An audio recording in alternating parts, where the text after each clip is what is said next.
And we are live. So, welcome to episode 104 of An American Werewolf in New Jersey. I am the American Werewolf. In the house tonight, we've got Eric from Hey Internet. Eric here. Glad to be here. It's good to have you on. Hold on a second. Hey, man. Hey, guys. What's happening, bro? Thanks for joining us. You made It's it. only 30 seconds late. Don't hold it against me. Yeah, 34 seconds. And I we have are a medical, holding it I have against a you. medical All right? condition. Every one of them. I want to see a doctor's note tomorrow. All right. Done. So we've got old Bill-Wan Kenobi's Force Ghost joining us a little late. You know, he's got all these, Empire type issues to Those Force clarify. Ghosts always have to make an entrance. You know that. Yeah, man. So here we are. Yeah. So fuck. It's Jeez, The right out of the gate with the F words. Jesus. I'm sorry. Is that not allowed in the Jedi Temple or something? I'd be a lousy It's a Jedi. kid movie. This is PG. That's my ass. It's a kid movie. People are getting their hands chopped off and tortured with electricity. What kind of kids movies are you watching? Jeez. All right, so it's the fucking Empire Strikes Back, man. I mean, I saw it this afternoon, Shit. and I was completely. I hadn't seen it at all. Like I don't watch, the trilogy all that often, because they aren't movies that you want to get used to. Yeah, get tired you of. want to have, that you want to have that like 3 years of space. You're Like a you crazy did, person. I watch Really? them religiously every year for the last 40 years. Do you Oh, really? wow. No. Ever since they came on TBS, it was a tradition Oh. with me and my Star Wars obsessed cousins to sit there at Thanksgiving and watch the whole trilogy, and we do it every single year. I haven't done it. I don't think I do. There might be a couple of movies that I do that with, like once a year or something like that, but not the ones that I hold in like, yeah, because I just, I find sometimes I'm watching and then I'm not paying attention. Right. I've done That that makes with sense. I'm like, fuck. Like I did that with Kingdom of Heaven, Ridley Scott's Kingdom of Heaven. I have the director's cut, and I fucking love the director's cut. I hate the theatrical version. And I was watching it one time. I popped it in, and then I realized like I was 30 minutes in, and I wasn't watching it, and I immediately like fucking pulled it out, and I'm like, I'll come back to it another time because like I want to, like every scene I want to pay attention to. All There's right, but definitely movies like that. Like I'll flip through pay-per-view, and if I can remember the opening scene word for word from a movie, I won't bother watching it. yeah, But Star Wars, I'll put them on. Maybe I won't watch it intently, but every time I look up, I see something, and I always see something new or cool. Things that I forgot, things that I love. Doesn't matter. There's a lot happening in these movies, and especially these three movies. So if you're ready, we can start to talk about something. Shall we get it going? You got it. Boogie woogie.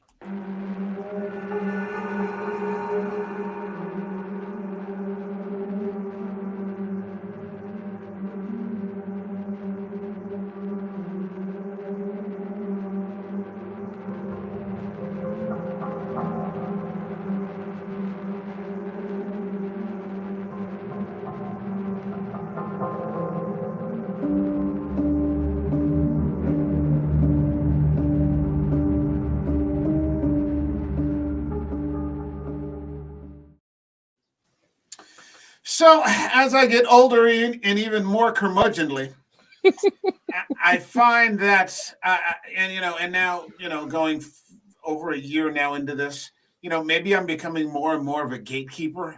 I don't know. It's possible, but we were having these other conversations about franchises, and I'm going to be, continuing that conversation and having it. And I came upon something called Sturgeon's Law, if you've ever heard of it. No, what is it? Sturgeon's Law basically says it was a guy trying to defend a science fiction story. His last name was actually Sturgeon. And basically what it paraphrases into is that 9 out of 10 things kind of fucking suck. It's not wrong. Yeah, I agree with that. Not everybody does, but yeah, from my point of view, That's where I'm at. So you get 1 out of 10. Now, it doesn't mean that, all 9 things are like at the absolute bottom of whatever. I'm sure there's range, right? On a scale of 1 to 10. But out of 10 things, only 1 thing is going to be a 10. Right. That makes sense. Yeah. You go to an art school and pull out 10 artists, they'll all be very trained and very skillful, but maybe if you're lucky, one of them will paint something that's interesting. Right. So out of 10 movies, only 1 is going to be, tops, hitting all the markers. Everything is firing, absolutely. So that means that 9 kind of aren't. So there's a 90% chance that out of every 10 things that you, whether it be film or books or, whatever, 90% of them are going to be, subpar, kind of going to suck. Yeah. But for every, you get that Star Wars, you get that Alien, you get that Terminator, you get that, Apocalypse Now or, whatever. But then that also means, and because we're constantly talking about franchises, that means we have to start talking about sequels. So that means that the extension of that law, by implication, says that 90% of the sequels that come out are going to suck. Yes. Okay, 9 out of 10, so you're going to get that one that's fucking aces, but the rest of them are just going to kind of fall off. Yeah, I think that ratio goes way up, man, because the nature of sequels always was, let's just milk this cow for everything it's worth. And there was less sort of attention paid to writing, filming, cinematography, sets, all that stuff. I mean, I always think about the Apes series, because I love every single one of them, but I watch them and they get worse and worse and worse, each one. Yeah, the quality drops off. But that means, of course, also for every 10 sequels, you're going to get that one. Yep. That is just fucking aces. You're going to get a Terminator 2. You're going to get fucking Aliens. You're going to get The Empire Strikes Back. And, this movie is completely fucking different than the first one. It really is. Star Wars was kind of a fun movie, and it was a little depressing because Ben Kenobi died, and maybe you didn't know that was going to happen. Right. We talked about that while we were in it. But this was totally dark. It's a dark movie. Yeah, beginning to end. Yeah, it's rare that and especially back then in 1980, it was very rare, especially for movies that were probably geared towards a lot of kids. And Bill was right about that early on. We didn't watch movies where the bad guys won. I don't remember that many before this. Because this was my first indoor theatrical experience. I've said that many times. My first indoor theatrical experience was The Empire Strikes Back. Everything before that at a drive-in. And so, this was completely new on several levels. And, I don't know that I thought this specifically walking out, but I probably had some idea like, what the fuck did I just watch? Because, I mean, it's, you've got relationships, you've got, the nature of the Force, that we're talking about. There are a lot of lies going on in this story, even from Yoda and Obi-Wan. These lies and sort of obfuscations. They're not telling Luke, who his father is. Maybe you didn't pick up on that when, maybe I didn't pick up on that when I was 11, right? Which is when I saw this. But looking at it today, I'm like, fuck, man. Everybody's fucking dark as hell in this movie. Everybody. There's so much in this. Like, there's torture. It's a brief scene, but Han gets tortured. You hear him screaming off screen, and that stuff you would not expect just coming from the first movie. The happy ending that we had. Like Darth Vader was defeated. We knew he'd be coming back in force, but we didn't. No pun intended. We didn't know it would be this bad. You know what I mean? Right. For the rebels. And the hits just kept coming. Because you had not only do you have the arc with Luke and the Emperor, but you turn around 1 minute Han's being tortured, the next minute C-3PO is being blown up, the next minute Han's being betrayed by his good friend, and it just kept going on and on and on. It's a big snowball. I mean, for me, I couldn't like maybe it was. This is what I sort of remember from that time. I don't remember. I remember thinking, or I didn't separate the idea of the battle being separate from the war. Destroying the Death Star when I saw Star Wars sort of meant to me that they had won the war, but they hadn't. They had only won like one major battle. Right. Right You when, know, it was like right when that movie finished, you didn't know. No one knew. We Yeah. thought that was just it. Mhm. I mean, they weren't even running the episode 4 on the crawl in the opening. So you figured that was it. That was over. This was the longest 3 years of my goddamn life waiting for this second movie because I was so locked into it. You know, it was like after baseball had faded away, but before rock and roll took over, there was Star Wars. And Mhm. yeah. I ingested every single bit of information I could get out of Fangoria magazine and Starlog and Famous Monsters. And it took almost 8 months, maybe a year before we knew A, there was going to be a sequel, and B, that there were details about it, that there was a whole story beyond Star Wars because we didn't know what the movie was going to be. And then all of a sudden you start hearing, oh, there's this epic battle between young Obi-Wan and Darth Vader in a lava pit. I remember reading about that stuff when I was a kid. Yeah, but we didn't know, is that going to be in the next movie? I don't know. We were just super excited, and every little bit of information, because the movie went away. We couldn't get that. We had to buy Star Wars cards and comic books. And is the Green Rabbit from the Marvel comics going to be in the next movie? Yep. Well, we didn't know. We left in limbo. You're a couple of years. I think you're a year or two older than I am, but I wasn't plugged into Fangoria at that time. I was still buying comics, and I think I have a couple of Star Wars comics if I were to dig them out, or something like that. But and I remember, some of the larger, coloring, not coloring books, but like picture books from the first movie or something like that. But I don't remember receiving any information about the second movie, until until it was out there. And what a fuck, Jesus, what a movie! It still holds up today. Oh hell yeah! It's a perfect second act. Yeah. I mean, the way it's written and the way it plays out, it is the second act of a 3-act play, and boy, is it great. Yeah, Kirshner, the Harsh Truth, saying, "What's up? What's up, man? Thanks for stopping by." Kirshner didn't want to direct it because of the pressure. He was Irving Kirshner. He was very, hesitant to step into it. But Lucas told him that it wasn't so much of a sequel as it was just another chapter in a much larger story. Yep. Apparently, Lucas had a lot of this mapped out. Yeah, we knew about a 9-movie arc at that point. That was when we first found out that it was chapter 4 and then chapter 5 coming of a 9-chapter arc. But then even Lucas, under so much pressure, steps away from the directorship, makes himself an executive producer, because little do we know, next year Raiders of the Lost Ark is coming. Yeah. Yep. This was just a magical time, man. And one right after the other, and you're like, wow, this guy just can't be stopped. Apparently quite a bit of wheeling and dealing, like you said, Bill, at the first movie, where nobody was really banking on this to be a huge success. But then when it became a huge success, the company sort of stepped in. And I was doing a little research here. There was a 100-page contract. Woo. Really? 100-page contract signed on September 21st, 1977. So, 3 years.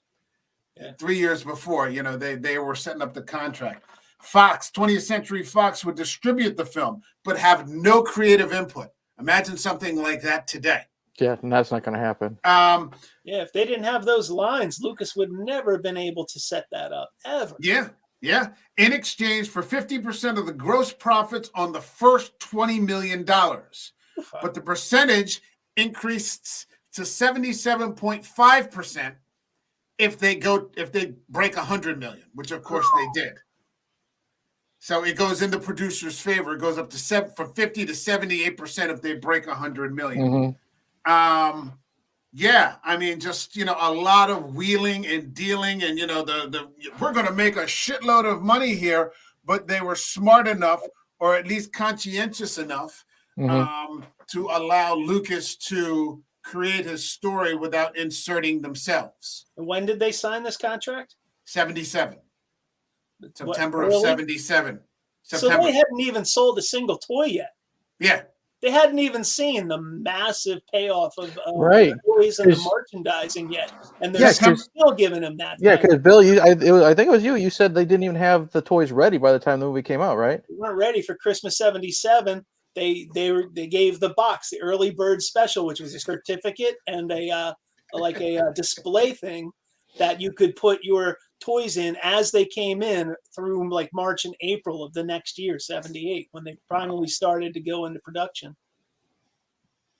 it's a hell of a thing. I mean, I guess he kind of got the jump on things. Mm-hmm. And then, he kind of, they said, later on, as things continued, he just sort of because with Kirshner, he's got other people that are kind of pushing back on him a little bit. And then he sort of surrounds himself with yes men. Mm-hmm. I think by the time we get to the third movie, what you said, you can notice there's a noticeably commercial feel to the whole thing. And then, of course, he's, he makes the other trilogy, which, whatever you think about that. But then, he ends up signing everything over to Disney.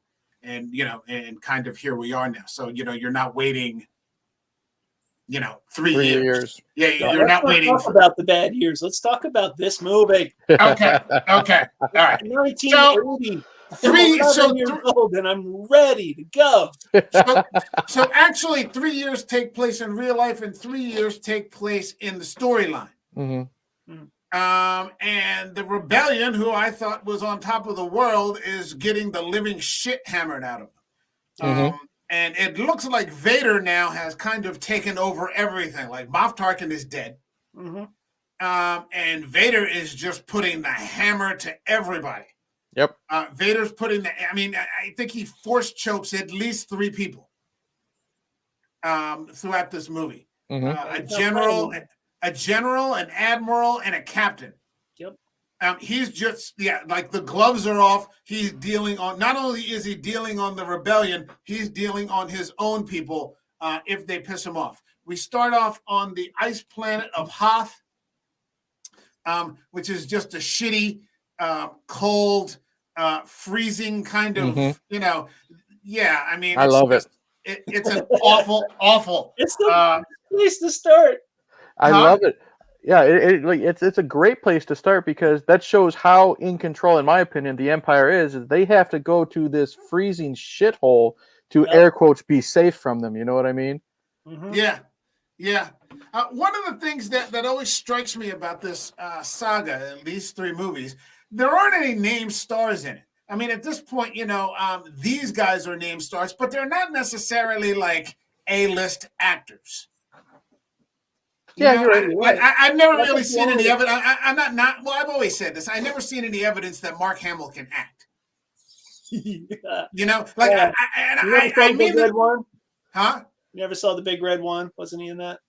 Yeah, but it's like a periphery kind of thing, isn't it? That's the one with Lee Marvin. Yeah, but you've got Harrison Ford, who over time has established himself, but the others have kind of.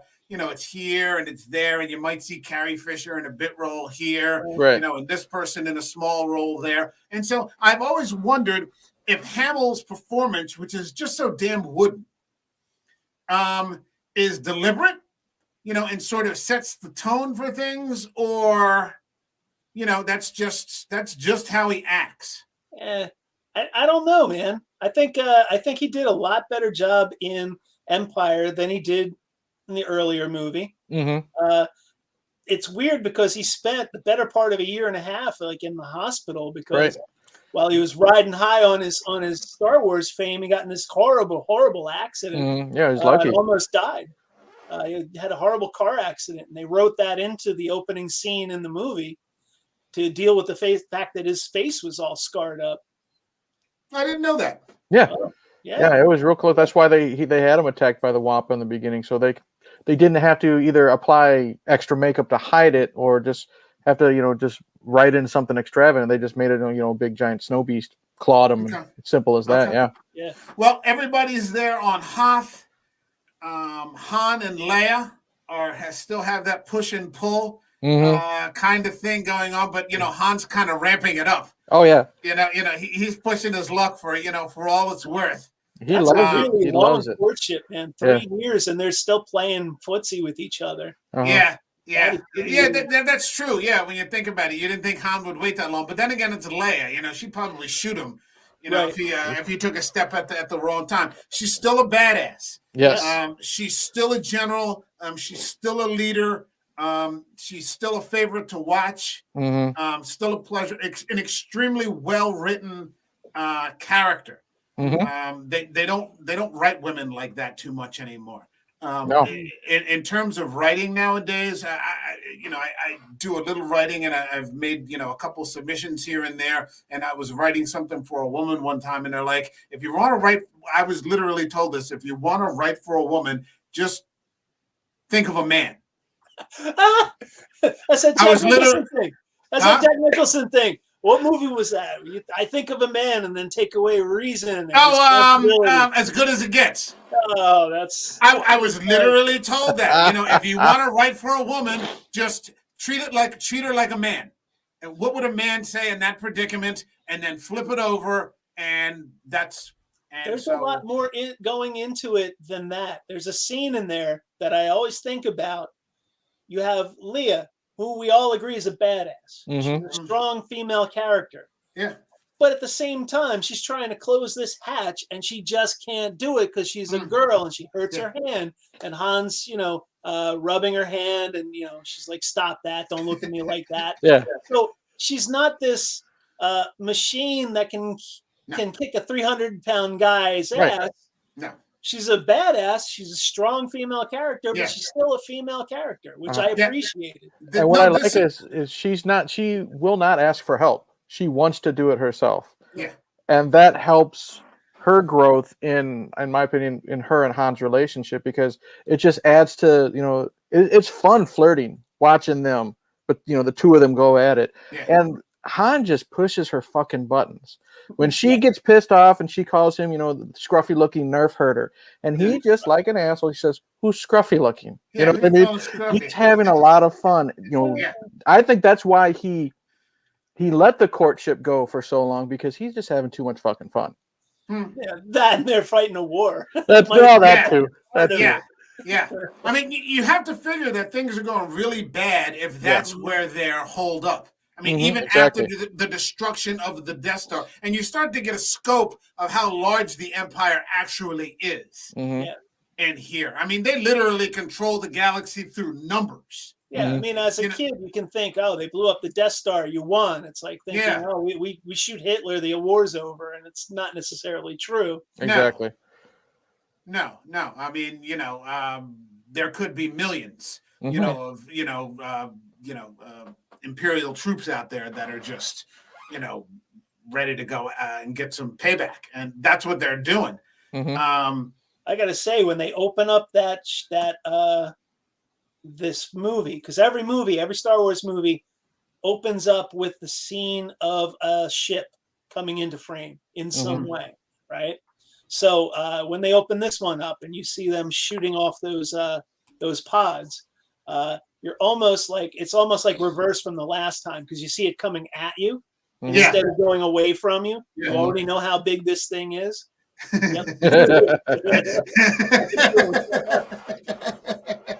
But then we get to see Vader's ship, because it's the biggest dick in the galaxy. It's a Super Star Destroyer. Yeah. I know I'm jumping a little bit ahead, but by the time he gets to the fight with Luke, and I just want to touch on this briefly, he towers over him.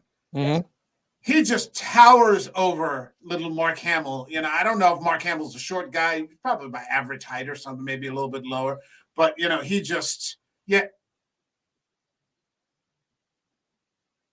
I think he froze. Oh, Mike. Uh-oh. Hey, here I am. There you go. All right, so I don't know what happened, all right, but I didn't start yelling like Ryan the other day. You got force choked. Yeah, exactly. Yeah. Vader didn't like what I had He to didn't like you. say. He didn't like your biggest dick in the galaxy remark. I think that's That what it was was. Bill, not me. Jeez, Oh. don't voice joke me. Yeah, jeez. It's not my fault. His dick's pretty big. He's a nasty bastard, man. Now we get to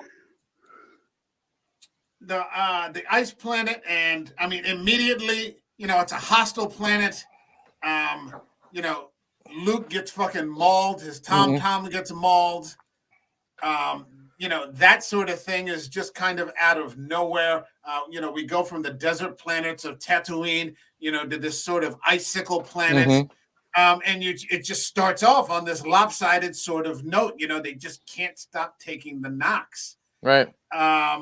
It also occurred to me that Skywalker had like maybe 2 days of Jedi training before Obi-Wan got killed. Right. I mean, as we filled in with the prequels, we see that Jedi are trained from like childhood. I mean, even little Anakin in the Phantom Menace, and I certainly don't want to talk about the Phantom Menace. He's under 10 years old, and Yoda already says he's too old. The training has to begin sooner. So Luke is like 18, 19, 21 or something, probably acting at this point. He's had like 2 days of training. This is like a crash course in Jedi training, but he's able to do quite a bit.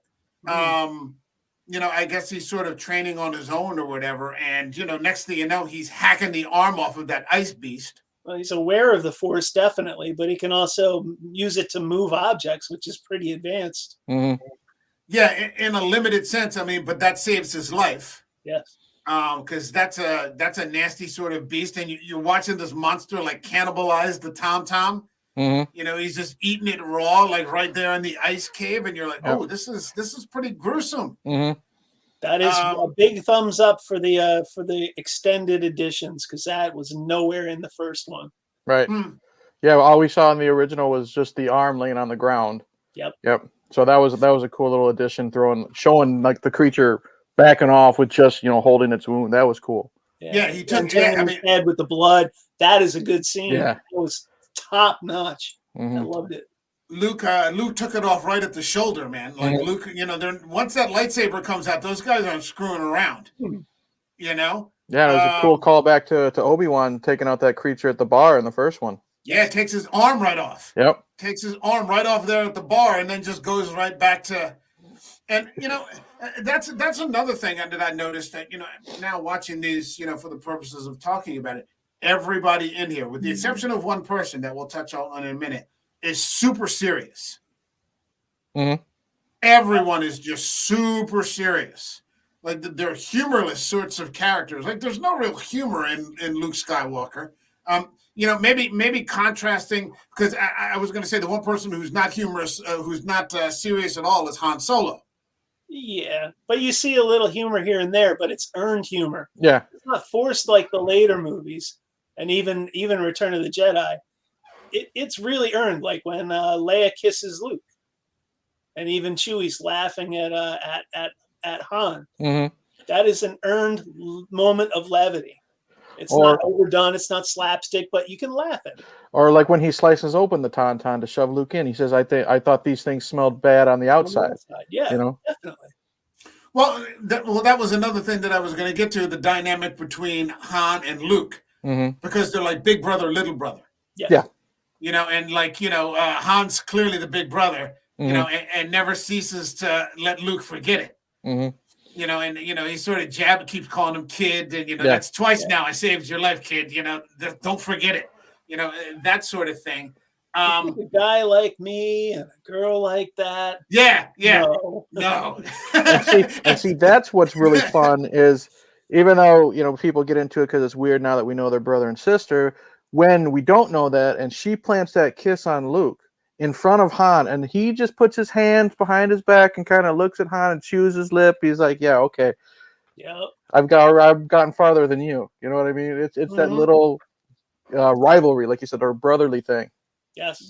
I thought that, Han, well, for me personally, I thought Han was the only one who openly has a sense of humor. You know, I mean, like you said, there is some levity that, you know, that's earned. Yeah, and it's extreme. It's Kazdan and the rest of the crew wrote an extremely tight script. Mhm. You know, it's a fantastic script. But the only character throughout the whole trilogy, really, I mean, Yoda's got a little bit that you know, Right. has humor is Han Solo, and I think that's why the Empire hates him so much in He's a a way. smartass. Yes. Yeah, I'll talk about that in a little bit. You get your first look at Vader. Like I said, Tarkin's not there to restrain him anymore. Mhm. He's already like, you failed me for the last time, and chokes that guy out in the video conference meeting. Mhm. He's And he just not promotes the playing. other guy when he does it. Yeah, and he's talking to the one guy, promoting him as he's killing the other guy. Uh-huh. And And I'm that like, man needed a "Oh." change of pants right there. You know that for a Yeah, fact. I mean, he's just a straight up killer, man. I mean, Yep. if you thought he was bad in the first movie, by the time you get to the second movie, he's just pulling no punches whatsoever. Mhm. Gloves are off. He doesn't yeah. want to lose again. Yeah, he's not playing around at all. You know, and again, you know, with that James Earl Jones voice. Mhm. Just a terrifying character, you know, and you know, he's sort of let off the leash here. I guess the Emperor has just sort of let him, you know, run the whole show. Mhm. And if you fail him, you know, that's it, man. Now I don't remember if they had it in A New Hope. Is this the first time we have the Imperial March with Vader? Can't be.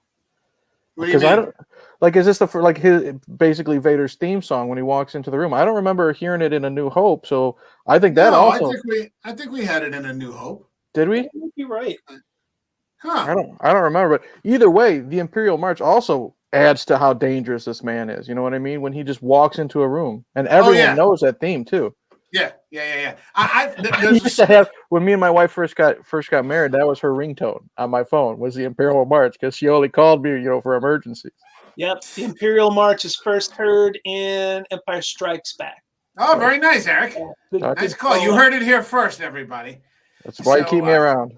Right there you go. There you go. I rewatch it every year because I never noticed that. So that's good. You know, another thought that I had though while we were on Hoth is that there's so much untapped territory in stories like this, which is sort of what they did with Rogue One. Mhm. Like just all these, you know, how many hopeless battles there must have been in those 3 years with Yes. people either barely escaping. You didn't need you didn't need a 9-movie Skywalker saga. Right. No, but I want to did- know about that encounter with the bounty hunters on Ord Mandel. I always wanted to, and I'm waiting for it. Yeah. It's been Yeah, what, 30, 40 years? God damn it, 40 years. Kathleen Kennedy, didn't they just renew Kathleen Kennedy's contract? They renewed her contract, bro. So I wouldn't get my Who hopes shall up. not be named should not be named in this goddamn podcast. Well, you know, that's kind of where we're at. I mean, even years later, though, you know, A lot of I would pressure like on to, May 25th, man. huh? A lot of pressure on May 25th to see Man, if this thing pans out. Because if it doesn't, it's just going to take everything that Favreau did and throw it in the trash compactor. I have, well, you know, I've sort of I've closed the door on Marvel. You know, this will if this falls apart, then there's nothing. You mean Moon Knight didn't excite you? By the time we got to and I got through 3 episodes, and then I saw a tweet last week that said by the end of the 4th episode, the character of Moon Knight through all 4 episodes had been on there for a total of 11 minutes. Wow. There's some Moon Knight action, 11 minutes worth across 4 episodes. And those episodes weren't 30-minute episodes. They were like 52-minute, you know, almost full hour length episodes. And he's not in there. I had got to the 3rd episode and I still didn't know what his powers were. I didn't know what any of his abilities were, except that he can fight. Mhm. So I was just like, fuck this, man. So if this falls with Obi-Wan, then that's just one less thing. And in which case I get to save a lot of money. I hope they don't fuck this up. I don't know, man. I want to believe. You know, we get to the ice battle on Hoth. The rebellion is getting their ass kicked again. Yep. Coolest reveal ever, Yes. man. When these Yes. things came out of the fog. Yeah. Holy shit. I can still remember the moment sitting in the theater. It was the Town 4. And boy, oh boy. When That's those where I went to see it. footsteps came. Holy cow, man. Yeah. It's good stuff, man. They have to run. They're on the run. The rebellion is just on the run throughout this entire movie. Leia, being the badass that she is, she won't leave. Right. She won't leave. You know, you've got Luke, you know, he's trying to save the day. You know, he gets out there and takes one of those things out himself. They do a great job of showing, like, when he's on under the belly of it, just showing how big these fucking things are. Yeah. I mean, you know, in the cinema, maybe, I guess maybe Star Wars did it first, because when Luke did that, for some reason, I kept thinking of Return of the King, with like Legolas taking out one of those elephants or something like that. But I think that was more in the film than it was in the books necessarily. So that might have been Peter Jackson's nod to Lucas or something like that, to have, you know, Legolas out there taking out that fucking elephant with all the arrows. He had the benefit of CGI, man. Lucas didn't have that yet. Yep. It was still all practical effects, and boy, do they look good. Practical effects and puppeteering. Yes. Yep. Puppeteering, man. When by the time we get to Yoda, and we're not there yet, but man, fucking Frank Oz. Yes. Just knocks it out of the fucking park. One of the best characters, in my opinion. I mean, look, I got my coffee cup right here for the occasion. Yeah. You know. Look at that expressive. Look how expressive that is. That face. Can you show that again? Yeah. Look at that. I mean, that face, that looks like just a kind of withered old man. You know, he's been in hiding for like 20 years. So when he first gets to the planet, you know, he's a little tweaked. You know, you get, or at least that was my impression too, because I'm thinking this guy fucking hasn't talked to anybody probably in 20 years. Yeah. You know, he's a little weird, you know. You know, so all right, he's a little off. You know, it takes him a little bit to recenter. Yeah, I mean, well, let's double back real quick. I mean, I remember I was watching it today, and you know, Han finally gets Leia on the Falcon, and he almost causes that midair collision between the two Star Destroyers. And I'm thinking, they must really fucking hate him. Yep. like the real prize is Skywalker. Right.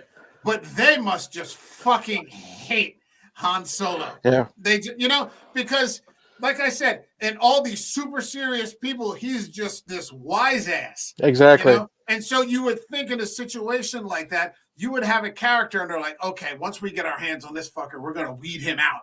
You know, yeah, he's just salt. He's just the salt in the wound, is what it is. Yeah, you know? But he's a hell of a fighter. Right. On top of all that, and he's not only wanted by the Empire; he's wanted by the criminals that run the underworld too. Yep. Because he still hasn't paid them off. Yep. He reminded me, and this occurred to me today. He's like the precursor to John McClane.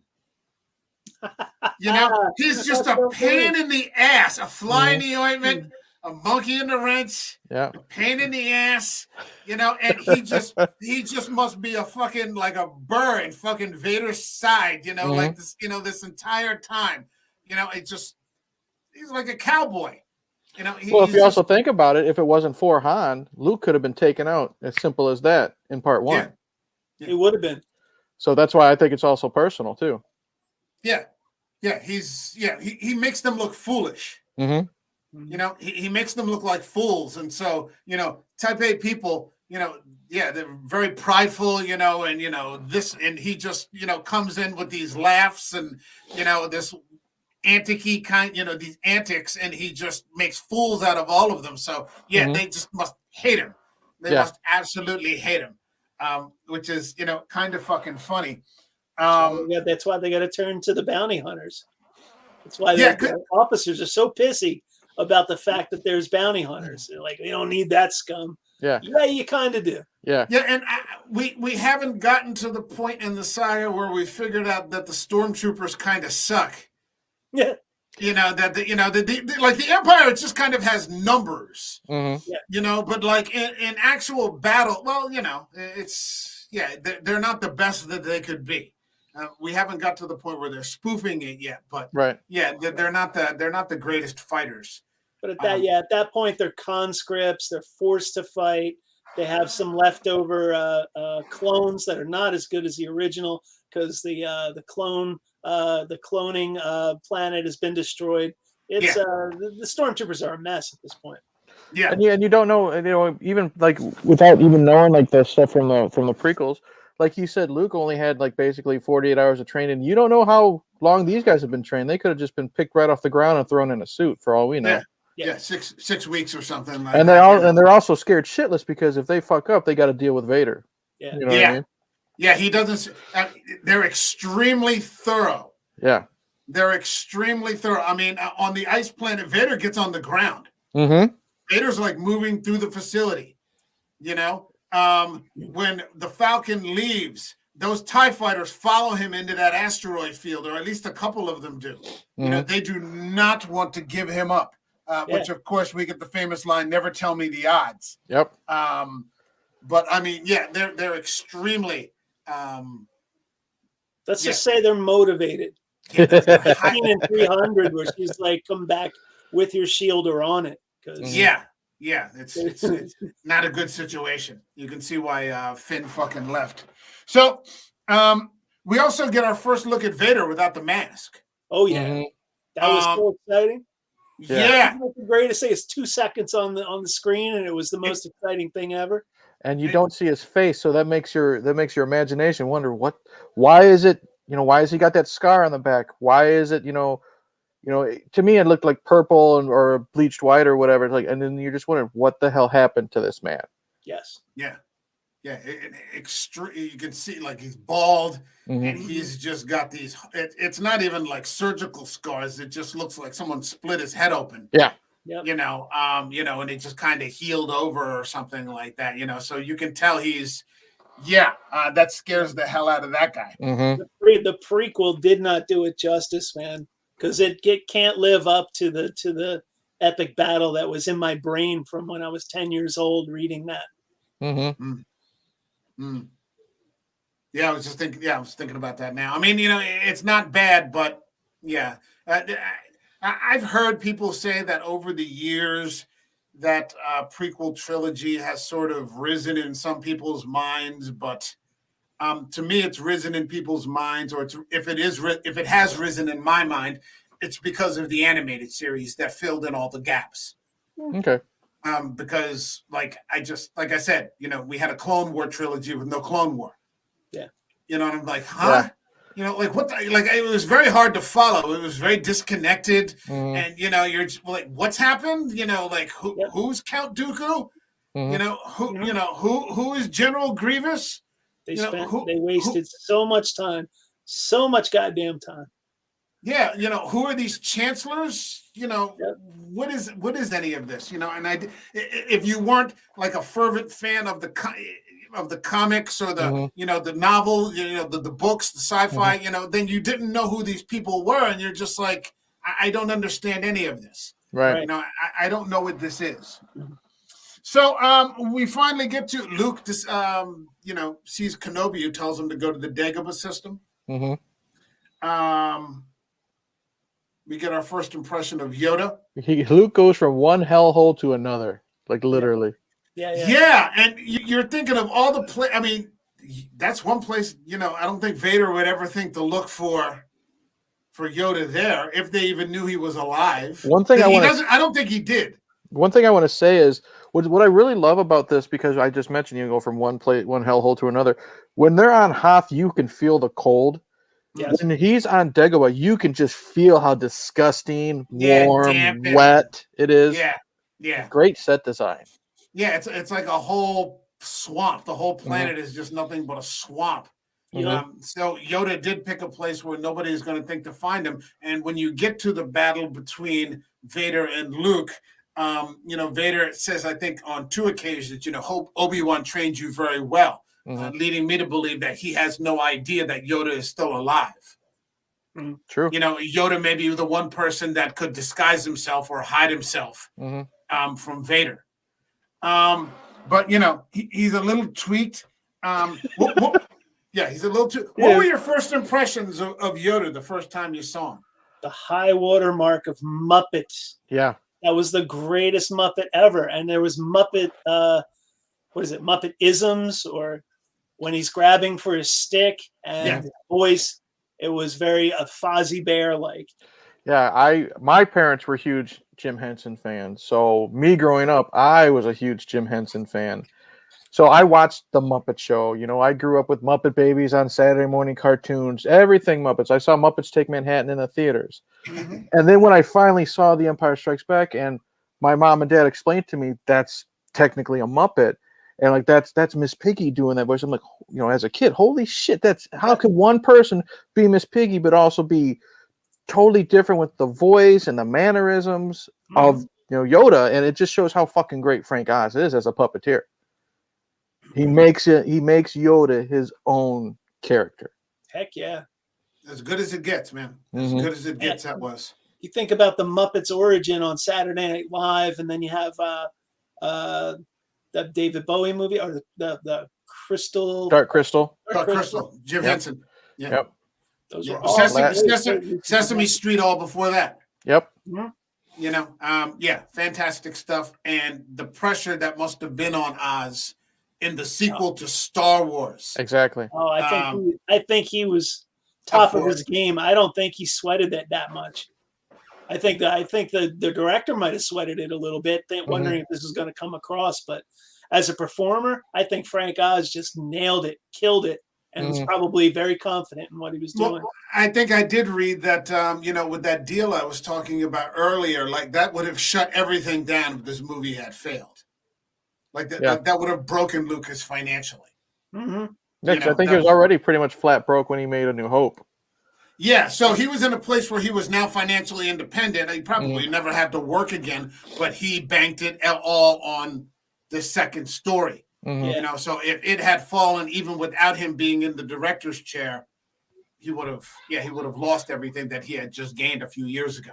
Yeah, ILM would probably have folded if he didn't have that kind of cash injection from the second movie. Right. Yeah. Which would have been unfortunate because they've been at the forefront of effects since the 80s. Yeah, it's good stuff. So we finally get to Leia and Han. They finally work up the nerve to get their little, only to be quickly interrupted by 3PO. That bastard. Everyone is sick of 3PO shit in this movie. And I think even Chewbacca tells him to shut up one time or something like that. He's like, I will not shut up, Chewbacca. I'm tired. Why doesn't anybody listen to me? And see, you've been, as a fan, you've been waiting for Han and Leia to finally get together. Like, even after the first movie, and then that droid's got to just fuck it up for not just Han and Leia, but for us as the viewers. You know what I mean? Space cock blocking. Exactly. It's true. And the weird part about it is in the midst of all that, 3PO knows what's wrong with the Falcon, and no one will listen to him. Yeah, he could have helped him fix it, but no one would fucking listen to him. 3PO's like the boy who cried wolf. Yeah, he just does it so often when there's an actual fucking wolf. Like, nobody wants to hear him because they're just sick of fucking hearing him because he just never stops fucking complaining and worrying. And he's so oblivious to everything. He doesn't realize he did anything, wrong when he interrupted Han and Leia. He's so oblivious, like in A New Hope, like the trash compactor scene. They're cheering. He thinks they're dying and getting crushed. So he's a super smart protocol droid, but he's still in over his head. Well, that's what human cyborg relations, that's ironic with 3PO because he's not cued into like fucking human beings at all. But he was, like I said, he was the first neurotic I think I ever saw in film because he's just fucking negative like all the time. What a way to get introduced to that. Huh? I said, what a way to get introduced to that. Yeah, exactly. But at the time, you think it's funny, But, as I realized it later, I'm like, Jesus, he's fucking neurotic. Yeah. Right. The first time I watched that Woody Allen movie where he's pretending to be he's pretending to be a robot. He is neurotic, but then he's got that orb and he's getting high off of it. I'd nearly pissed my pants watching that. Here's something I was thinking too when I was watching Han and Leia, you know, because he kind of pushes up on her, Mhm. you know, a little bit because he's ready to make his move now. Mhm. You know, he's got her hand. He's out of a giant space worm and Minox using our cables. But hey, touch my penis. I'm driven by one thing, man. You're absolutely right. They're in the middle of some fucking space monster's belly, you know. Yeah. Yeah, fucking Minox or the Empire's after him. Yeah. Wait a minute, I've got 5 minutes here. Let me, Yeah. let me see if I can get my fucking dick wet. You know. So That's Han, though. You yeah, know, you'd expect it from him. that's Han to the core, and he's been Yeah. waiting for 3 years. So you know, like you know, he's finally got, and he sort of pushes up on her, and he like grabs her hand, and she's like, "Don't do that, you know, don't touch me that way." You know, I think she calls him a scoundrel. She says something she's like, "Don't touch my hands; they're dirty. So are mine." You know, something like that. Yeah, but what occurred to me, could you do something like that today? I think the way he did it was air quotes fine. You know what I mean? I don't have a problem with it. What I'm saying is like because you say making it today because he's not.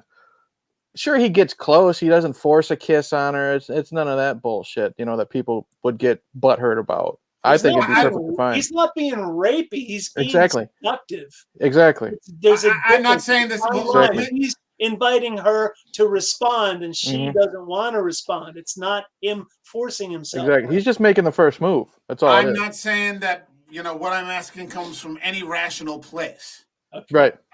You know, which you Well, know you have to think that way nowadays. It's We're true. forced to be woke. So Well, in the terms of woke, he's doing everything right.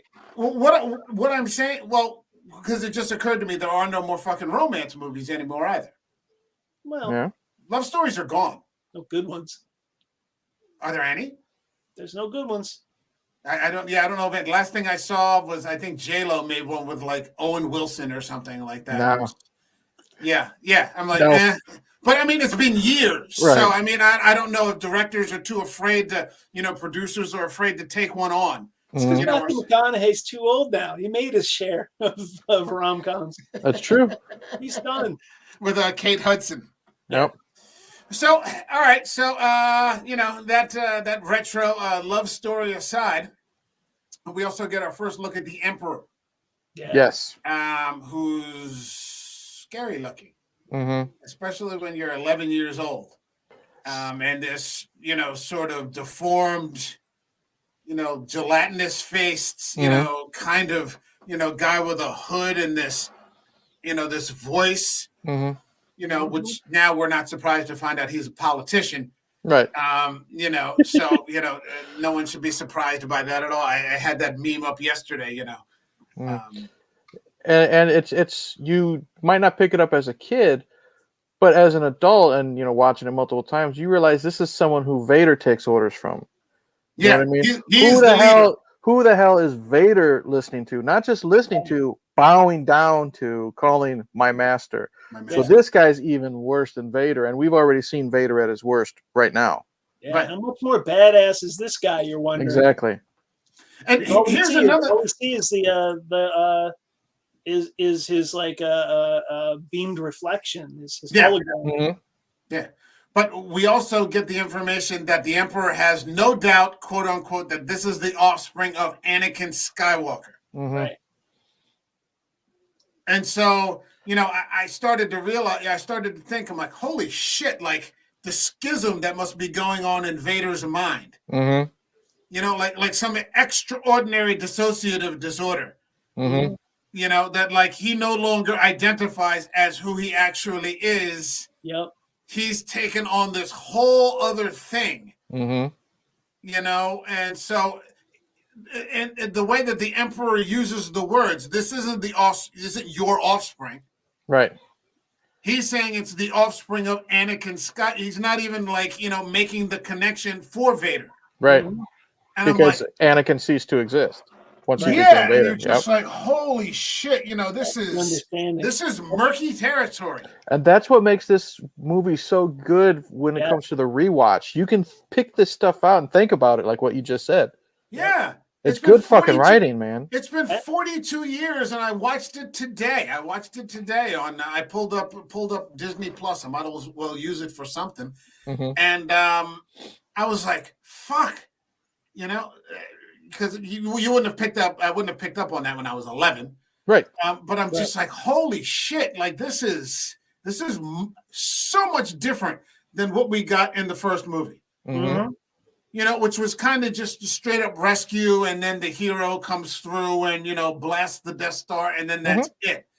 You know, I mean, you know, Lucas, his brain, and, you know, these ideas that he has or must have had at that time.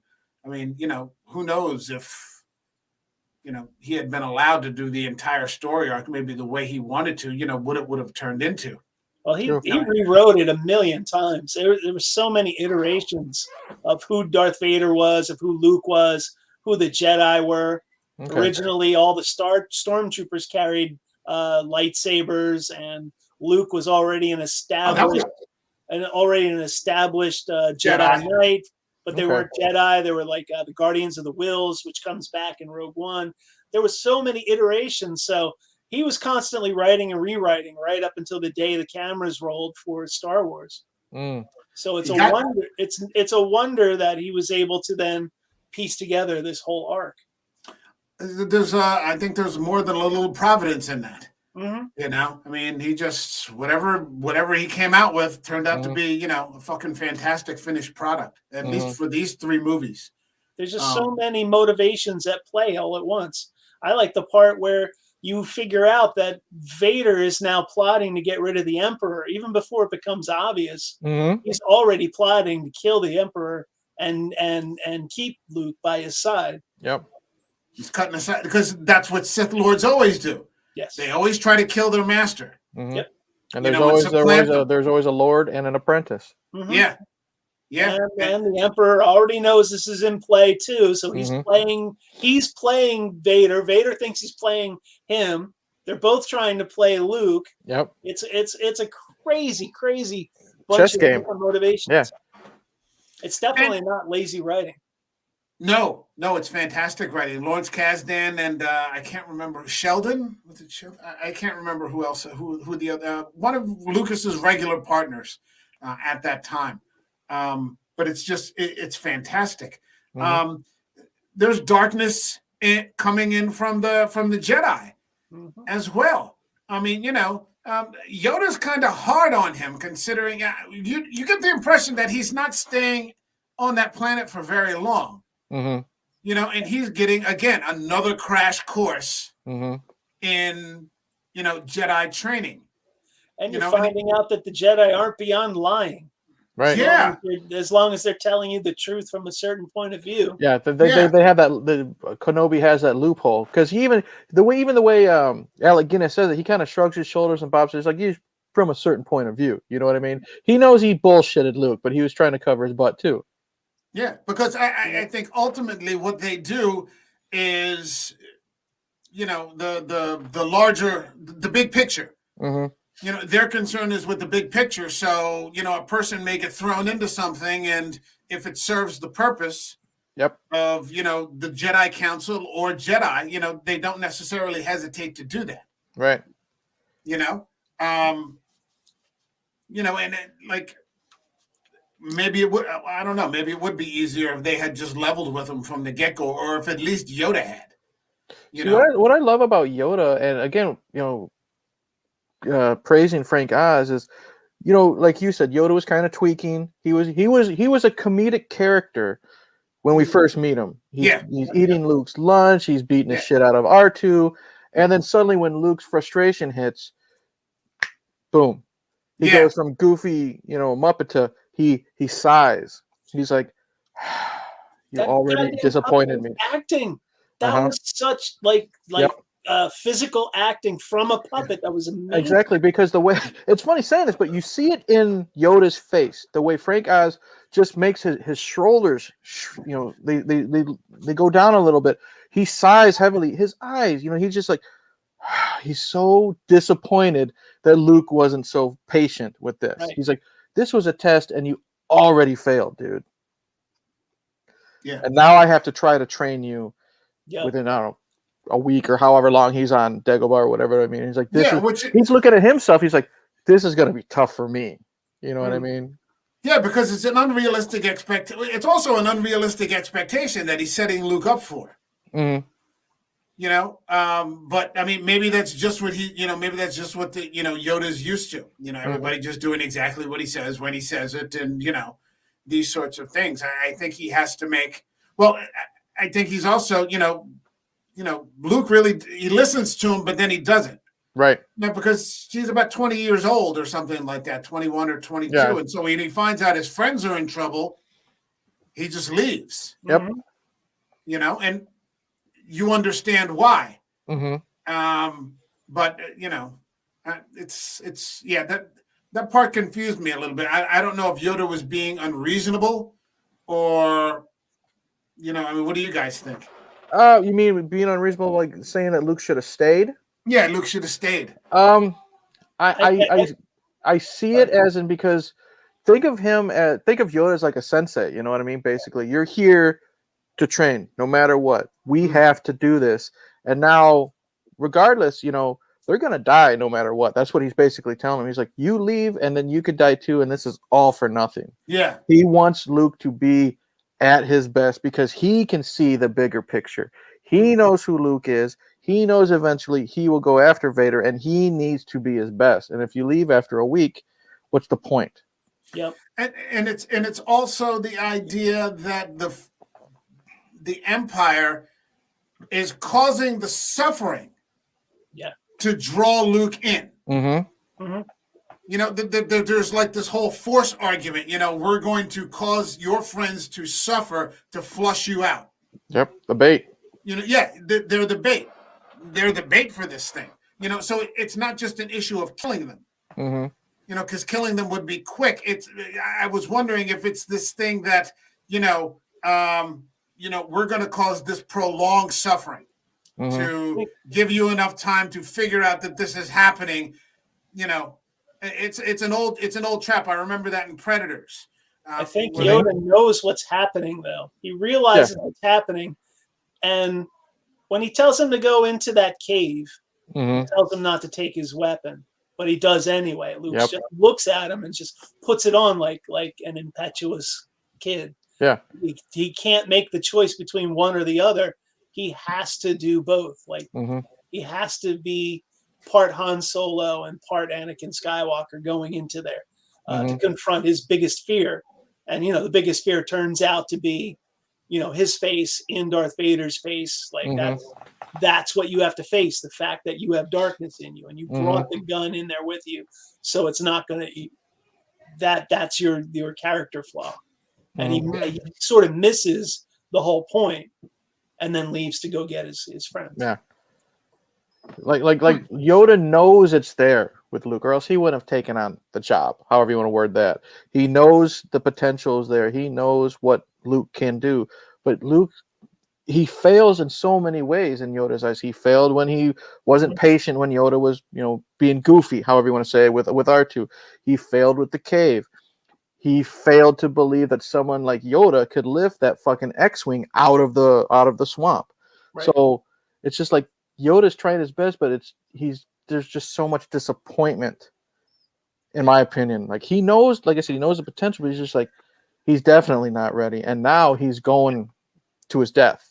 Right. And there's too much of his father in him, which seems to be a flaw, but we later see that it's actually something that's redemptive. Mm-hmm. Yeah.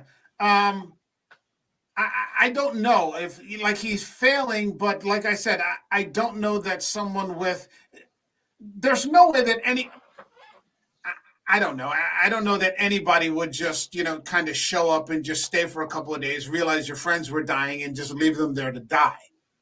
If you had been there, I think Yoda, being a teacher, sometimes you have to make the adjustment so you can do something that the student understands. I always get the Yoda point that doesn't do that. He just. I always get the point that at Play least field, with Obi-Wan and Yoda, they probably would have left them because Yeah. they see the bigger. No, what I mean is they would have left Han and Leia to the Empire to train Luke because they see the bigger picture. What is it? The needs of the many. Was the needs of the many outweigh the needs of the few? Yeah. I think that's how it's said. That's how they look at it. No. I understand that, but the attachment that Luke has. yeah, That's true. they don't have any attachments. Right. They don't have any attachments. Right. And that's kind of a cold concept when you think about it. Mm-hmm. That's a cold detachment Mm-hmm. from things. And Jedi often they're the good guys, and so you think they're these warm, loving people, but I'm not sure that exactly fits. Yeah. No, they're soldiers. Well, that comes they're from hired to do a job fact sometimes. that the Jedi originate from samurai warriors, and there's that same thing, that Bushido code that can't be broken no matter what. It hangs over everything. Mm-hmm. Yeah, that's the overriding principle. So, I would give them both a bit of a failing grade on that one. I would give Yoda a failing grade because he fails to recognize that someone who has 2 days isn't going to suddenly just fall on their face and, do these things in the face of this other danger. And True. Luke fails because, he is acting like a petulant teenager, Mm-hmm. which he is. Yeah. Which he kind of is. We get introduced to Boba Fett. Mm-hmm. And again, I guess that's why he gets recognition from being the person who was smart enough Mm-hmm. to, not get shaken by the Millennium Falcon. Mm-hmm. But again, he's a very flat. It's a flat character.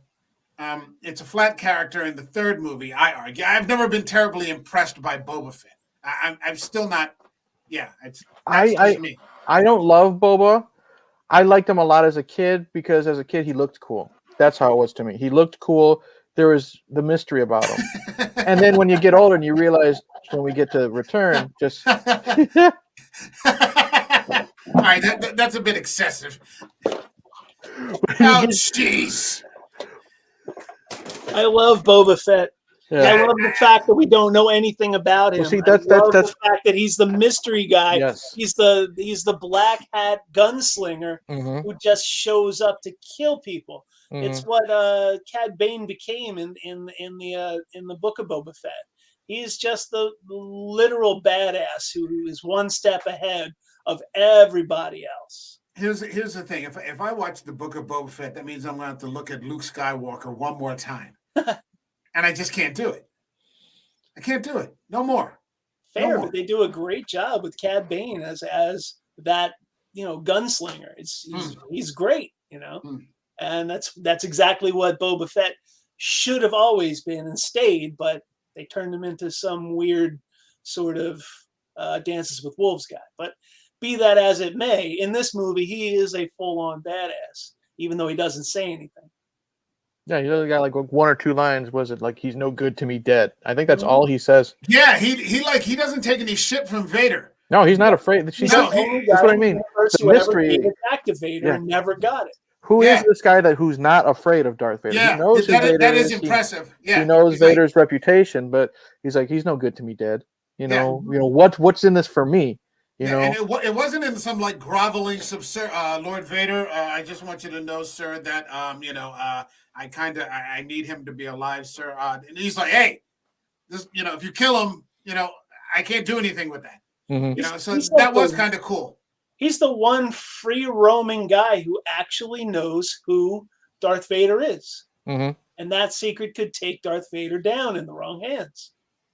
And Darth Vader knows it. And so does Boba Fett.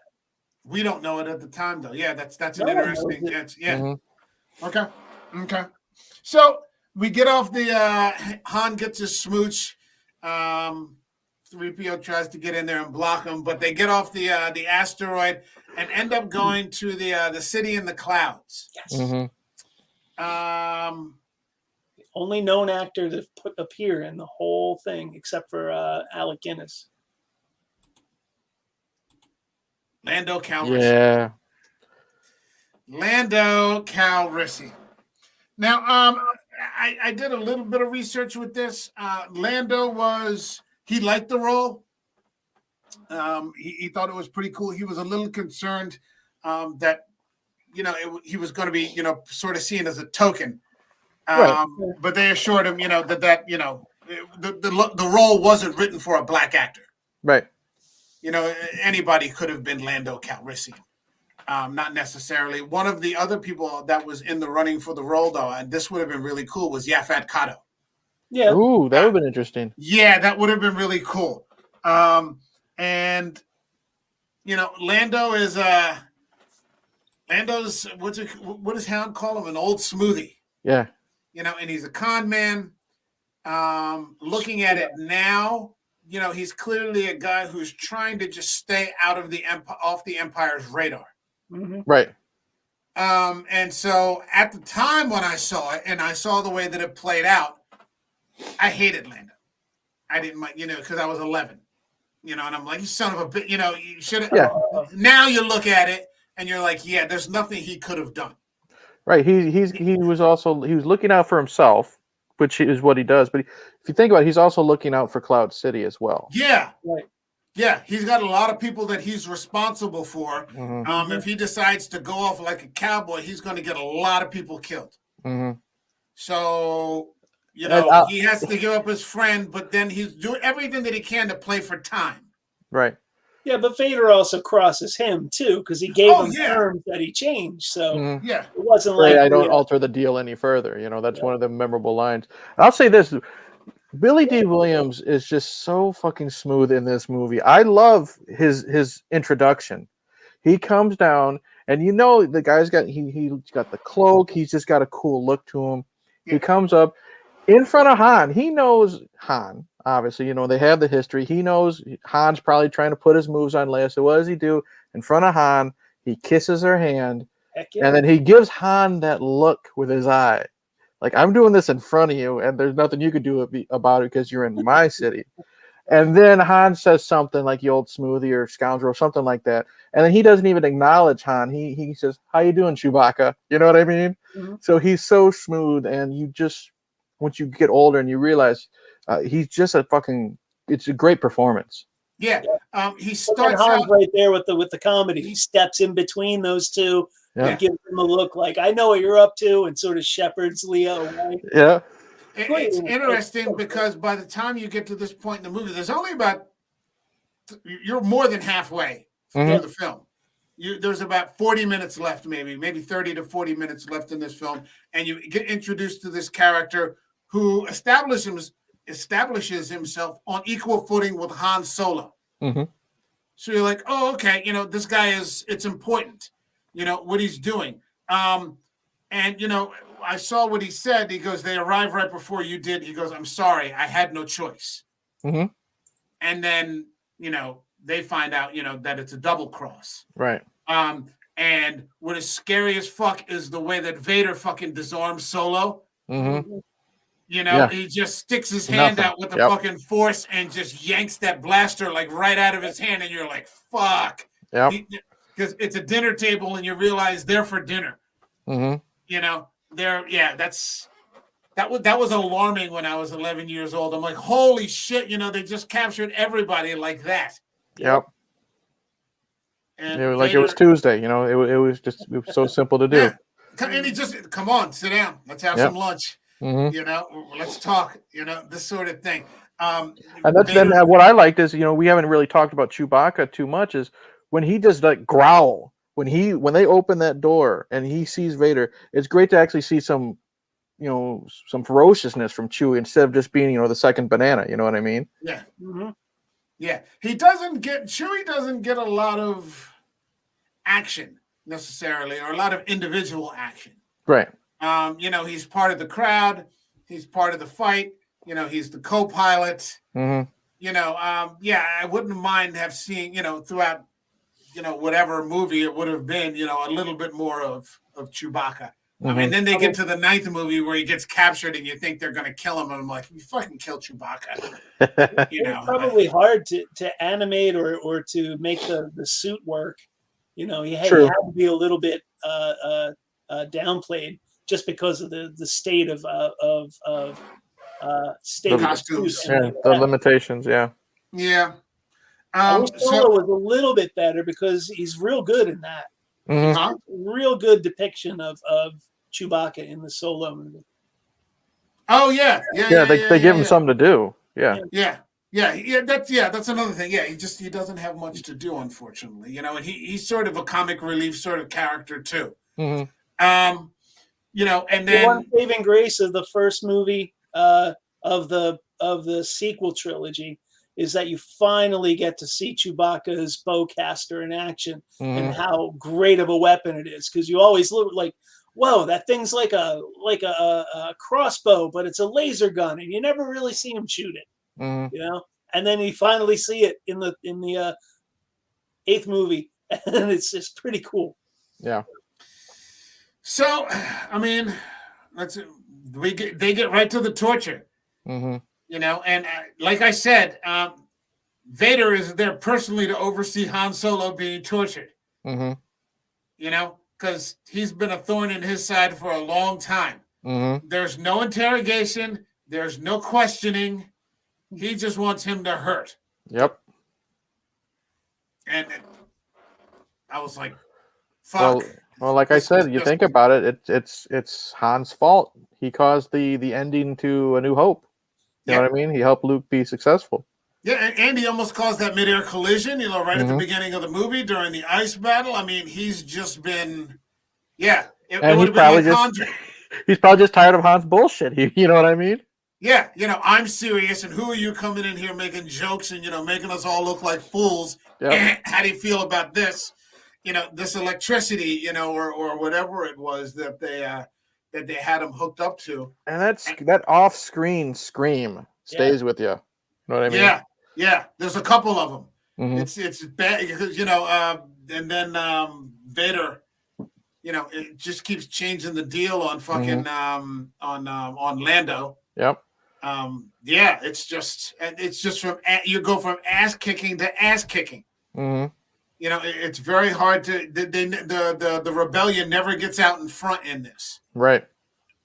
It's bad news. And then carbon testing, which just to further insult to injury, he's going to carbon test Han just to make sure it works because he plans to do it to Luke. Yep.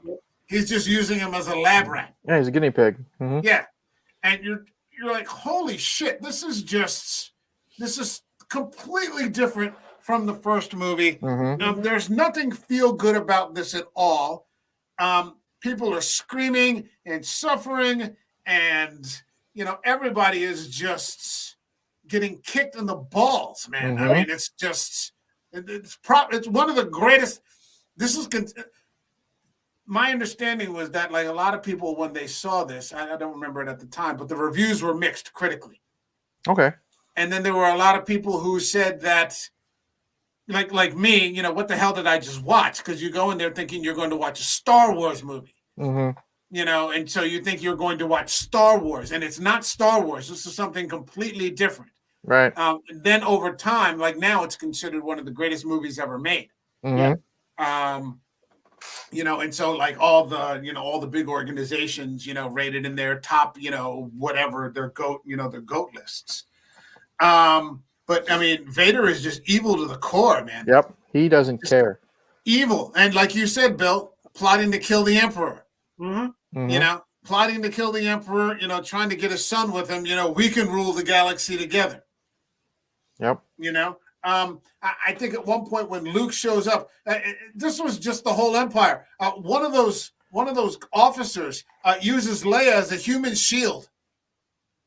I don't know if anybody saw this. Yeah, there's a scene, and he grabs Leia by the shoulders and he puts her right in front of him as they're running down the hallway. Wow. And I'm like, holy shit! I missed They're that. using Leia as a human shield. Wow. I was just like, what the fuck? Oh, Jesus Christ. Yeah. And get to the ultimate reveal. Well, before we get to that, I just want to say that, you know, looking at it now, you know, you see that Lando's not a scoundrel, really. He's just somebody who did what he had to do. Right. You know, and he That's has what I no mean. choice. He's At looking the out for Cloud time, City. At the time, I didn't necessarily feel that way. And so when Chewie chokes the shit out of him, you're cheering, aren't you? Yeah, I'm like, get that back, choke him, you know. But he's just, it only lasts for about 30 seconds or so, like a 30-second scene or something like that. But it felt well deserved. Now you're just like, shit, it's not his fault at all. He's got more lives to be concerned with than just Han and these people that just kind of showed up on his doorstep. Yeah, and that's what I meant when I said it earlier. Like the rewatchability of at least this original trilogy, you see it with different point of views now as you get older and as you pay more attention to it. 11 years old, Lando, you piece of shit. What were you doing? Yeah. Our age now, he did what he had to do for not just him, but also all the people in Cloud City. Yeah. Yeah. And one of the great things, especially when you see him make that announcement, we've been invaded by the Empire. He basically tells everybody to abandon ship. Yep. Get the hell out of there before more Imperial troops show up. He does everything that he can to try to save Han, to try to save Leia, to try to save Chewie. He's trying to save lives, and he's been thrust into that position. It would have been very easy, I think, probably to turn him into an Empire villain, and a lackey. And somebody that you really can't stand. But he's a really cool character. It's the charisma, definitely. Yeah, that just fucking Billy D has. So we get to the Vader Luke fight, and it's better than the Obi-Wan fight. Oh hell yeah, the Vader Obi-Wan fight. And initially, I don't think Vader really took him very seriously. Right? Probably not.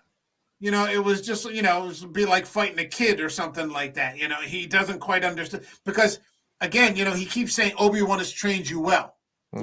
I don't think he's aware that he's also been receiving additional training from Yoda. Right. And he's better. There's a couple of times he kind of, because at first he drops him right into the carbon freezing. And, he kind of force jumps like right out. And then, he's like, oh. Impressive. Yeah, you believe it. He really is impressed. Yeah, he's like, oh, that's very impressive. Obi-Wan has trained you well, and like Luke never says anything. He doesn't give it away. And what I like is with the voice work when he says impressive, with the way James Earl Jones, in my opinion, says it, he's like, okay, this is going to be fun now. You know what I mean? This isn't going to be some me take you out. This is going to be fun. I'm going to play with you a little bit. Yeah. Until he actually tags Vader up a couple of times. And then Vader kind of gets pissed off. Yep.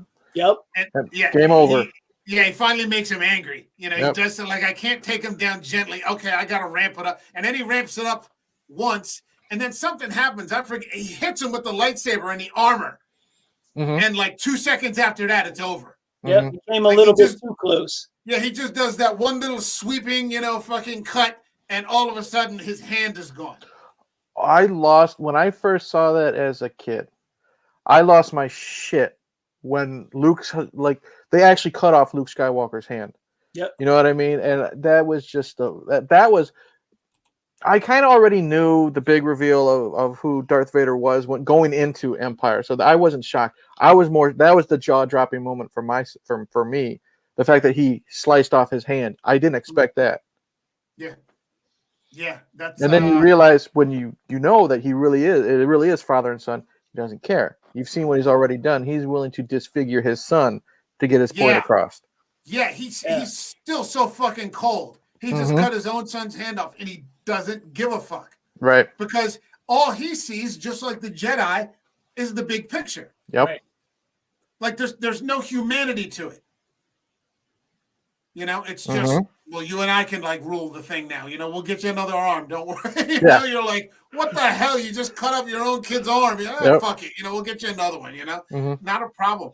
I mean, there are reaction videos out there. I've seen them. They're like cumulative reaction videos. Some of them running like 30 minutes long of different people who are watching The Empire Strikes Back for the first time. And somebody got the idea of making a compilation of what happens when you see the reveal, or like like like parents showing their kids for the first time The Empire Strikes Back, and they catch it on the phone when Vader says, "I'm your father," and like without hesitation, everybody's jaw just hits the fucking floor. They're like, "What?" Yeah, some of those are a lot of fun when it's the little kids. You know what I mean? That's what's really cool. Like I said, I already had that spell. My dad, God bless him, he was a sci-fi nut. He couldn't keep a fucking secret to save his life. So I already knew, because when you're a kid, you're asking, who's this, who's that? He just blurted it out. But like I said, it's still cool to see people. And in 2022, with the internet, and you still don't know that Darth Vader is Luke's father, that's really hard to do. So that's why it's always cool to watch the little kids do this. It was almost hard to do back in 1980. That was such a well-kept secret that they had a different line in the filming. Yeah, I heard that. In case it leaked, and then they redubbed the actual line over it. So I think he says Obi-Wan killed your father or something, and the reaction is Obi-Wan killed your father. Oh, that's kind of cool. Yeah. Okay, that's kind of cool. I think the only ones who knew, I think, were James Earl Jones, because it was his voice, and Mark Hamill, to do the reaction, because I think David Prowse said Obi-Wan killed your father, because Mark still got to act with what David in the suit was saying, but David said something totally different than the reveal that James Earl Jones said. Speaking of James Earl Jones, I mean, he's just such an integral part of all this. And he gets no credit. He refused the credit. You're insane. I mean like a written credit. I had no idea who James Earl Jones was until I saw Darth Vader, and then he was my favorite actor ever. Oh, really? Well, 2 years later, he came along with Conan the Barbarian. Yeah, exactly. So that's what I remember him from. But I mean, he got he took no written credit. Like when you list the credits, he's not in there as the voice because he considered it to be special effects. Right. He took a minimal amount of money. He only got he took $15,000. All of his stuff, all of his lines were done in half a day. And I think he took a small commission. Like he took a small percentage of something else. So I'm sure he never needed to work again after that. But I mean, just he had to go to work at CNN. Yeah, he's so yeah. Well, yeah, nobody's perfect. But I mean, everyone needs a job. Yeah, exactly. He's just so important. That voice is just, I mean, that's what you associate with Darth Vader now. Yep. Have we heard, is he coming, is he going to be the voice in Kenobi? Don't know. No idea. Yeah, nobody knows. They're pretty tight-lipped about it. Yeah, they revealed Hayden Christensen will be Vader, but I have no idea about the voice. Okay. All right. I guess we'll see. Here's a question. When Luke gets the reveal and he jumps, is he jumping to his death or is he jumping to escape? I always thought it was to his death. Yeah, I thought he was just it was the ultimate fuck you. Yeah, exactly. My dad, fuck you, I'm out. Yeah, because he doesn't know. Or a force trick that the Millennium Falcon was there. Because if you think about it, he doesn't know where he's at. This is the first time in Cloud City. He doesn't know what he's falling into. Yeah. So I think that was a way of the ultimate refusal to Vader. Yeah. I got a question for you guys, seeing it in the theaters, because like I said, it was already spoiled for me. Did you think Vader was lying when he said he was Luke's father? No. I thought that was the truth. I don't recall thinking that. Okay. Yeah, I don't recall thinking that. Yeah. So, all right. So Luke jumps, and I guess he figured, well, he does, because when he gets outside, he tries to grab the door again. He tries to grab the door again, and then the door shuts. So I guess he decides quickly, I'm gonna live. And then he sort of force calls Leia. Get him the hell out of there. And then it's kind of cool because Lando's driving the Falcon. Yep. Lando's driving the Falcon by then, which is cool to see. As a kid, when you see that robot arm that Luke's got, that's fucking cool too. When he's moving the fingers and you see the little pistons and stuff inside the wrist moving. Yeah. And then you see that that look that Vader gives when he sees the ship take off into light speed, because when they activate the hyperdrive. And Vader looks, and then he looks back, and then he looks again, and he's just like, "Fuck!" Yeah.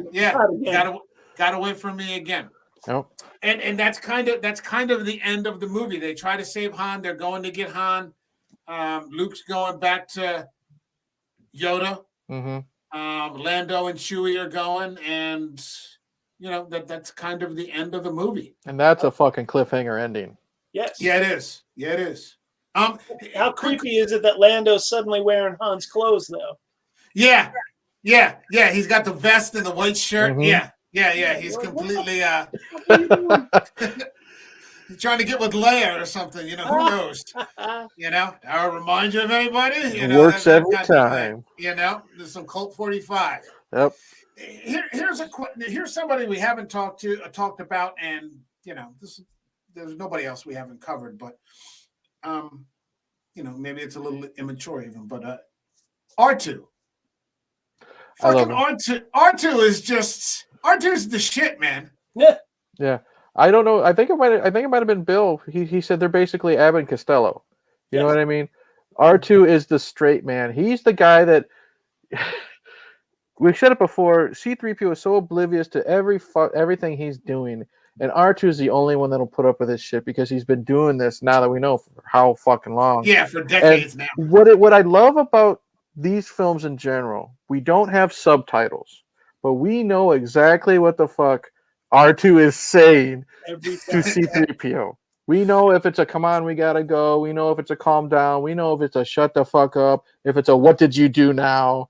You can just tell by it's funny saying by the pitches of the beeps, the way the head spins around. It's so well done, and in my opinion, underappreciated. I don't know what all was it Kenny Baker? I don't know what all he did inside the suit, but it's an underappreciated performance, however you look at it, from that character.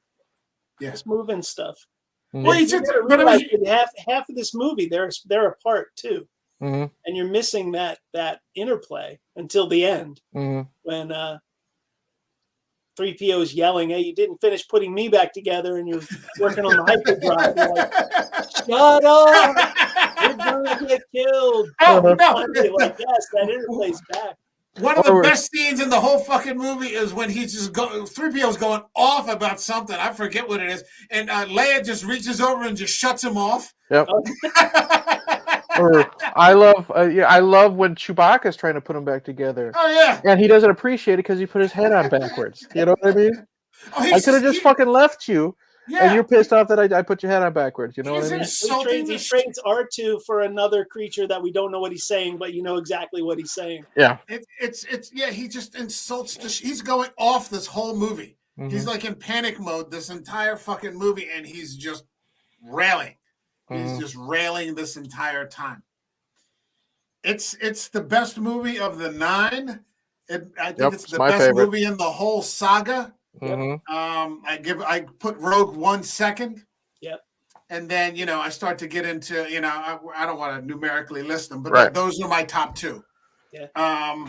It's so good because there's so many stories crisscrossing in this. You don't realize Luke's all by himself basically on Dagobah while Han and Leia and everybody else are doing this, and then you have Vader doing this, but it melds perfectly.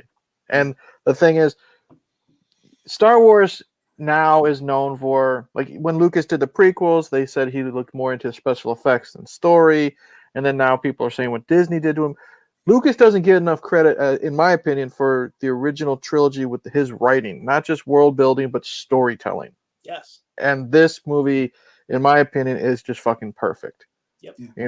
It's the first movie I think of because it's very rare when a sequel is better than an original. Yes. And this is my first go-to movie that the sequel is better than the original. No doubt. It's a hell of a thing. And I think because of so much content that's been released after the third movie, number 6, that we forget about this original trilogy sometimes. We get stuck now talking about The Mandalorian. We get stuck now talking about Boba Fett. We get stuck now talking about the Clone Wars. Or Rebels, or whatever, or Rogue. We forget about the core and where it came from, the foundation. A lot of people do, not us necessarily. Yep. A lot of people do, and especially when it comes to content creation, because you're always trying to talk about relevant content, so the newest stuff, and so a lot of times the better stuff Gets lost in the shuffle. It just gets lost in the shuffle, in the attempt to stay modern. Yep. The only other film I can think of where the sequel outdoes the original is Breakin' 2, Electric Boogaloo. You think I'm kidding, though? And this is you. Yeah, no. I was going. Well, this has been an American Werewolf in New Jersey. Yeah. No. I would say I would put Terminator 2. Yeah. On top of the first one, I wouldn't put Aliens on top of Alien. No, you can't do that. I wouldn't do that. It's tough, when you sit down and think about it. Yeah, I could think of other trilogy. Right. Like I'd say The Godfather 2 is better than the first one. I love The Godfather. The only other thing I can think of is, I prefer Temple of Doom over Raiders. You know what I mean? Okay. But that's just the tone of the movie. I haven't seen Temple of Doom in a fucking 1,000 years. So I like Temple of Doom, but nothing beats Nazi melting faces. That's true. Yeah. In the Ark of the Covenant, Mm-hmm. the Ark of the Covenant is just, that fucking takes it for me. I mean, just the prize itself. That one scene where they're talking to him and Marcus are talking to those government agents in the university. Mm-hmm. That's like one of my favorite scenes in all of film when they're describing what the Ark of the Covenant is. And once again, it's good George Lucas 1980s writing. Yeah, man. Yeah, a forgotten age. All right, I think that's as good a place as any to bring it to a close tonight. My thanks to Eric from Hey Internet Eric here, and my thanks to Bill One, Kenobi's Force Ghost. I know your shoulder is dinged up, so we're going to get you out of here. I'll be here next Wednesday. I'm working with a new podcast channel, and we're going to be talking about, hey, guess what? The effective franchises and movies. That's going to be the topic of the conversation. Cool. So that is, I'm looking forward to that on Wednesday. And then on Thursday, we're back with Return of the Jedi. Oh, all right. Yep. So here we go. Oh, it's City Cinemas. City Cinemas. We're going to be here on Wednesday talking about, I forgot to mention the channel. Forgive me. City Cinemas talking about the impact of franchises in Hollywood today. Very cool. Thursday, Return of the Jedi. My thanks to both of you. Everyone else out there, have a great night and have a great weekend. Cheers. All right. See ya.